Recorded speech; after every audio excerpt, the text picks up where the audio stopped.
فرمایا لتواصوا بالصبر، اور ان لوگوں میں سے کیوں نہ ہوا جو ایک دوسرے کو نصیحت کرتے ہیں صبر کی۔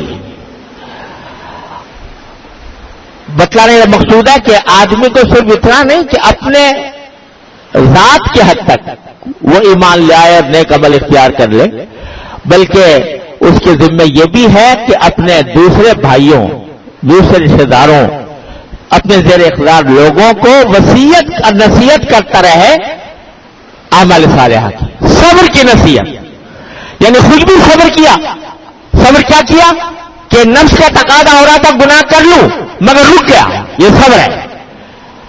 نفس کا تقاضا ہو رہا تھا کہ نماز نہ پڑھوں مگر چلا گیا، یہ صبر ہے۔ نفس کا تقاضا ہو رہا تھا کہ روز چلاؤں، اللہ تعالیٰ کی تقدیر کا شکوہ کروں مگر اپنے آپ کو روک دیا، یہ صبر ہے۔ یہ سب صبر کی تفصیل صبر کے اندر داخل ہے۔ تو نہ صرف یہ کہ خود صبر کرے بلکہ دوسروں کو بھی صبر کی تلقین کرے، یعنی اس بات کی کہ وہ خواہشات کے پیچھے چلنے کے بجائے اللہ تعالیٰ کے احکام کے پیچھے چلیں۔ وتواصوا بالمرحمہ، اور جو ایک دوسرے کو نصیحت کرے رحم دلی کی، کہ لوگوں کے ساتھ رحم دلی کے ساتھ پیش آؤ۔ اولئک اصحاب المیمنہ، یہ وہ لوگ ہیں جو خوش بخت ہیں۔ اس کا ترجمہ یہ بھی ہو سکتا ہے کہ خوش نصیب ہے، اور اس کے معنی یہ بھی ہو سکتا ہے کہ یہ وہ لوگ ہیں جن کا نام اعمال ان کے دائیں ہاتھ میں دیا جائے گا اور اس کے نتیجے میں اللہ تعالیٰ ان کو جنت تک پہنچائیں گے۔ والذین کفروا بآیاتنا، اور اس کے برخلاف جن لوگوں نے ہماری آیتوں کا انکار کیا، ہم اصحاب المشأمہ، وہ بدبخت لوگ ہیں۔ اور اس کے معنی یہ بھی ہو سکتا ہے کہ ان کے نام اعمال ان کا بائیں ہاتھ میں دیا جائے گا۔ علیہم نار مؤصدہ، ان کے اوپر آگ ہوگی جو ان کے اوپر بند کر دی جائے گی، یعنی اس سے نکلنے کا ان کے پاس کوئی راستہ نہیں ہوگا، اس آگ کے اندر وہ اپنی زندگی گزاریں گے۔ اللہ تبارک و تعالیٰ اس انجام سے ہماری حفاظت فرمائے۔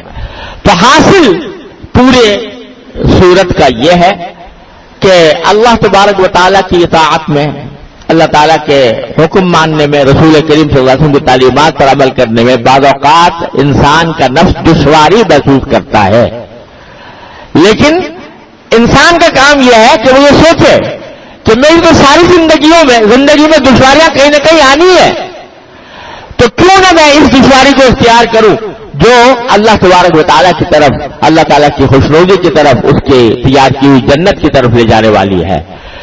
تو سبق یہ ہمیں دیا جا رہا ہے کہ ہر نیک عمل کے کرتے وقت انسان کا نفس اور شیطان یہ بتاتا ہے بھائی تو بڑا مشکل کام ہے، اس میں تو بڑی محنت کرنی پڑے گی، بڑی مشقت ہوگی۔ اگر آپ نے یہاں پر نفس کے کہنے پر ہتھیار ڈال دیے اور وہ عمل چھوڑ دیا تو اس کا مطلب یہ کہ آپ کے اوپر دشمن حملہ آور ہو گیا، شیطان حملہ آور ہو گیا اور اس نے آپ کو جہنم کے راستے پر ڈال دیا۔ لیکن اگر آپ ڈٹ گئے اس کے مقابلے پر کہ نہیں، اگرچہ میرے نفس کا تقاضا یہ ہو رہا ہے مگر میں اللہ تبارک و تعالیٰ کی اطاعت کا عمل کروں گا، ہر حال میں کروں گا چاہے مجھے کتنی مشقت پیش آئے، تو پھر آپ کے لیے جنت کا دروازہ کھل گیا، جنت کا راستہ کھل گیا، اور اللہ تبارک و تعالیٰ آپ کو نیک بخت لوگوں میں شمار کریں گے جن کو آخرت کی ابدی زندگی نصیب ہوگی۔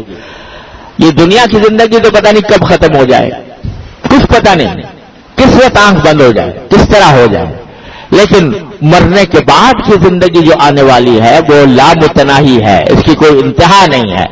اس کی تیاری کے لیے اللہ تبارک و تعالیٰ نے یہ عظیم سبق ہمیں عطا فرمایا ہے۔ اللہ تبارک و تعالیٰ اپنے فضل و کرم سے، اپنی رحمت سے ہمیں اس کو سمجھنے اور اس پر عمل کرنے کی توفیق عطا فرمائے۔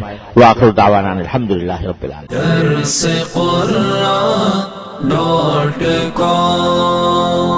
www.darsequran.com